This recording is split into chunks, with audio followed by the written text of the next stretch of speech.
Well, happy Friday to you.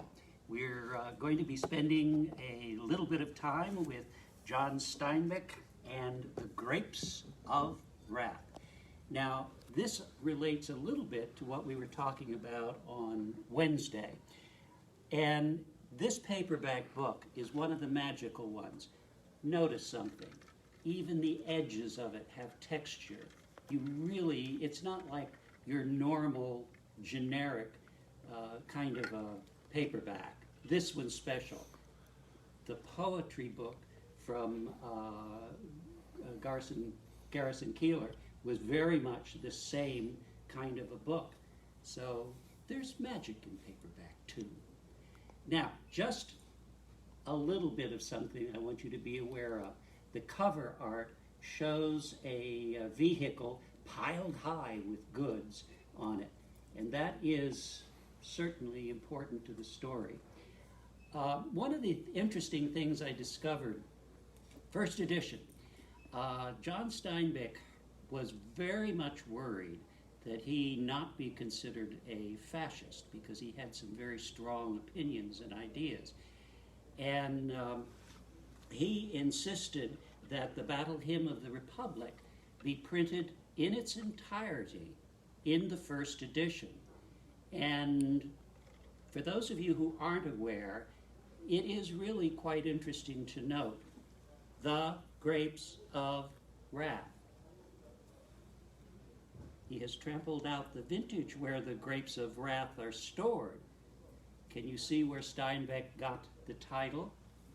Now, we're going to read just this first brief chapter. This takes place in the 1930s. We are in the midst of, we're in the beginning of the Dust Bowl era. Chapter 1. To the red country and part of the gray country of Oklahoma, the last rains came gently, and they did not cut the scarred earth. The plows crossed and recrossed the rivulet marks. The last rain lifted the corn quickly and scattered weed colonies and grass along the sides of the road so that the gray country and the dark red country began to disappear under a green cover. In the last part of May, the sky grew pale, and the clouds that had hung in high puffs for so long in the spring were dissipated. The sun flared down on the growing corn day after day, until a line of brown spread along the edge of each green bayonet. The clouds disappeared, and then appeared, and then went away, and in a while they did not try anymore.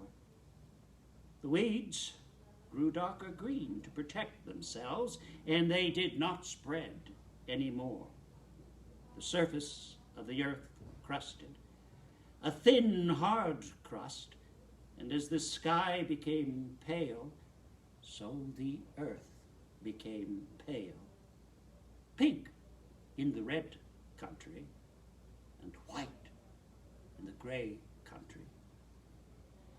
In the water-cut gullies, the earth dusted down in dry little streams. Gophers and antlions started small avalanches, and as the sharp sun struck day after day, the leaves of the young corn became less stiff and erect. They bent in a curve at first, and then as the central ribs of strength grew weak, each leaf tilted downward. Then it was June, and the sun shone more fiercely. The brown lines on the corn leaves widened and moved in on the central ribs.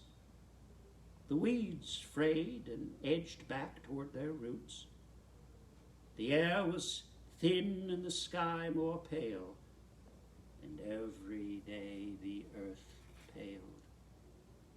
In the roads where the teams moved, where the wheels milled the ground and the hooves of the horses beat the ground, the dirt crust broke and the dust formed. Every morning, a moving thing lifted the dust into the air. A walking man lifted a thin layer as high as his waist, and a wagon lifted the dust as high as the fence tops. And an automobile boiled a cloud behind it. The dust was long in settling back again. When June was half gone, the big clouds moved up out of Texas and the Gulf. High, heavy clouds, rainheads. The men in the fields looked up at the clouds and sniffed at them and held wet fingers up to sense the wind. The horses were nervous while the clouds were up.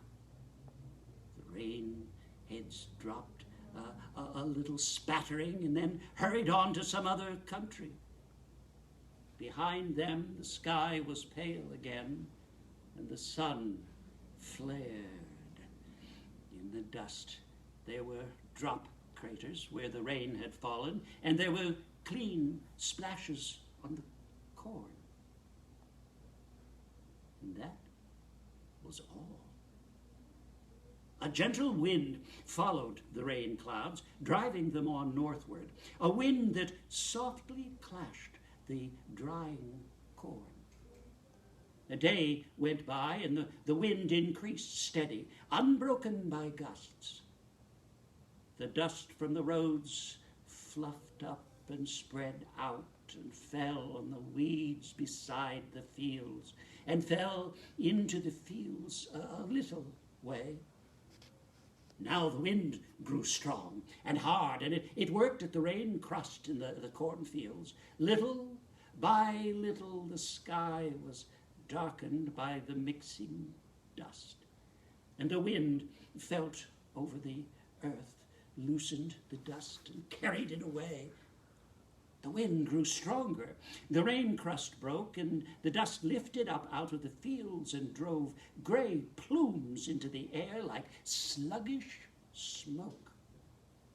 The corn threshed the wind and made a dry, rushing sound. The finest dust did not settle back to earth now, but disappeared into the darkening sky. The wind grew stronger, whisked under stones, carried up straws and old leaves, and even little clods, marking its course as it sailed across the field. The air and the sky darkened, and through them the sun shone redly, and there was a raw sting in the air. During a night, the wind raced faster over the land, dug cunningly among the rootlets of the corn, and the corn fought the wind with its weakened leaves until the roots were freed by the prying wind. And then each stalk settled wearily sideways toward the earth, pointed in the direction of the wind. The dawn came, but no day. In the gray-red, a red sun appeared, a dim red circle that gave little light, like dusk. And as that day advanced, the dusk slipped back toward darkness, and the wind cried and whimpered over the fallen corn. Men and women huddled in their houses, and they tied handkerchiefs over their noses when they went out, and wore goggles to protect their eyes. When the night came again, it was a black night. for the stars could not pierce the dust to get down, and the window lights could not even spread beyond their own yards. Now the dust was evenly mixed with the air, an emulsion of dust and air. Houses were shut tight, and cloth wedged around doors and windows. But the dust came in so thinly that it could not be seen in the air, and it settled like pollen on the chairs and tables, on the dishes. The people brushed it from their shoulders. Little lines of dust lay at the door sills. In the middle of that night, the wind passed on and left the land quiet. The dust-filled air muffled sound more completely than fog does. The people, lying in their beds, heard the wind stop. They awakened when the rushing wind was gone. They lay quietly and listened deep into the stillness. Then the roosters crowed, and their voices were muffled, and the people stirred restlessly in their beds and wanted the morning. They knew it would take a long time for the dust to settle out of the air. In the morning, the dust hung like fog, and the sun was as red as ripe new blood. All day the dust sifted down from the sky, and the next day it sifted down. An even blanket covered the earth. It settled on the corn, piled up on the tops of fence posts, piled up on the wires. It settled on roofs, blanketed the weeds and the trees. The people came out of their houses and smelled the hot, stinging air and covered their noses from it. And the children came out of the houses. Oh, but they did not run and shout as they would have done after a rain. Men stood by their fences and looked at the ruined corn, drying fast now. Only a little green showing through the film of dust. The men were silent, and they did not move often. And the women came out of the houses to stand beside their men, to feel whether this time the men would break. The women studied the men's faces secretly, for the corn could go as long as something else remained. The children stood nearby, drawing figures in the dust with their bare toes. And the children sent exploring senses out to see whether men and women would break. The children peeked at the faces of the men and women and then drew careful lines in the dust with their toes. Horses came to the watering trough and nuzzled the water to clear the surface of dust. After a while, the faces of the watching men lost their bemused perplexity and became hard and angry and resistant. Then the women knew that they were safe and that there was no break. Then they asked, well, what'll we do? And the men replied, I don't know. But it was all right. The women knew it was all right, and the watching children knew it was all right. Women and children knew deep in themselves that no misfortune was too great to bear if their men were whole. The women went into the houses to their work, and the children began to play, but cautiously at first. As the day went forward, the sun became less red. It flared down on the dust-blanketed land. The men sat in the doorways of their houses. Their hands were busy with sticks and little rocks. The men sat still, thinking,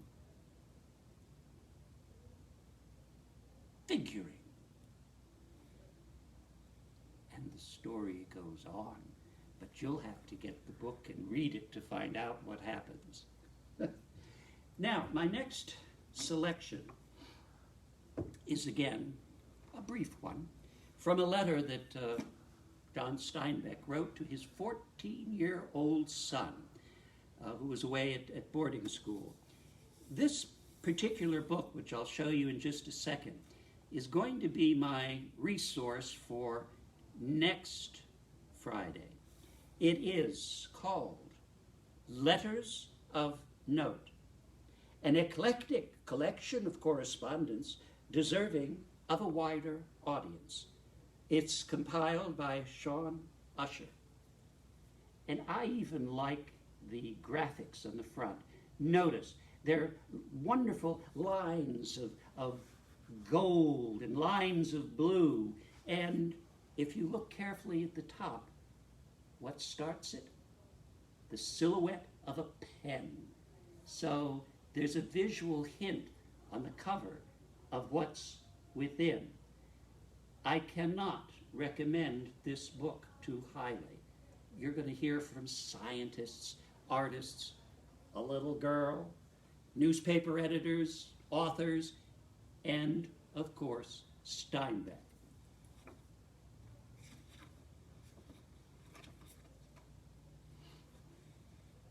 By the way, if you're wondering what Steinbeck looks like, there is his photograph in this book. About the time when Grapes of Wrath was published. The letter goes, November 10th, 1958. Dear Tom, we had your letter this morning. I will answer it from my point of view, and of course, Elaine will from hers. Elaine was Steinbeck's second wife and the stepmother to Tom. First, if you are in love, oh, that's a good thing. That's about the best thing that can happen to anyone. Don't let anyone make it small or light to you. Second, there are several kinds of love. One is a selfish, mean, grasping, egotistical thing which uses love for self-importance. This is the ugly and crippling kind. The other is an outpouring of everything good in you, of kindness and consideration and respect. Not only the social respect of manners, but the greater respect, which is the recognition of another person as unique and valuable. The first kind can make you sick and small and weak, but the second can release in you strength and courage and goodness and even wisdom you didn't know you had. You say this is not puppy love. If you feel so deeply, of course it isn't puppy love. But I don't think you were asking me what you feel. You know better than anyone. What you wanted me to help you with is what to do about it. And that I can tell you. Glory in it for one thing, and be very glad and grateful for it. The object of love is the best and most beautiful. Try to live up to it. If you love someone, there's no possible harm in saying so. Only you must remember that some people are very shy, and sometimes the saying must take that shyness into consideration. Girls have a way of knowing or feeling what you feel, but they usually like to hear it also. It sometimes happens that what you feel is not returned for one reason or another, but that does not make your feeling less valuable and good. Lastly, I know your feeling because I have it, and I'm glad you have it. Oh, we will be glad to meet Susan. She will be very welcome. But Elaine will make all such arrangements because that is her province, and she will be very glad to. She knows about love too, and maybe she can give you more help than I can. And don't worry about losing. If it is right, it happens. The main thing is not to hurry. Nothing good gets away. Love, far. The man knew about love, and in Grapes of Wrath, he finally tells us about the importance of love. And so, go have a wonderful weekend, and Wednesday we're going to meet for some poetry by Maya Angelou and others, and then we're going to break the covers of this book again on Friday. Until then, take care.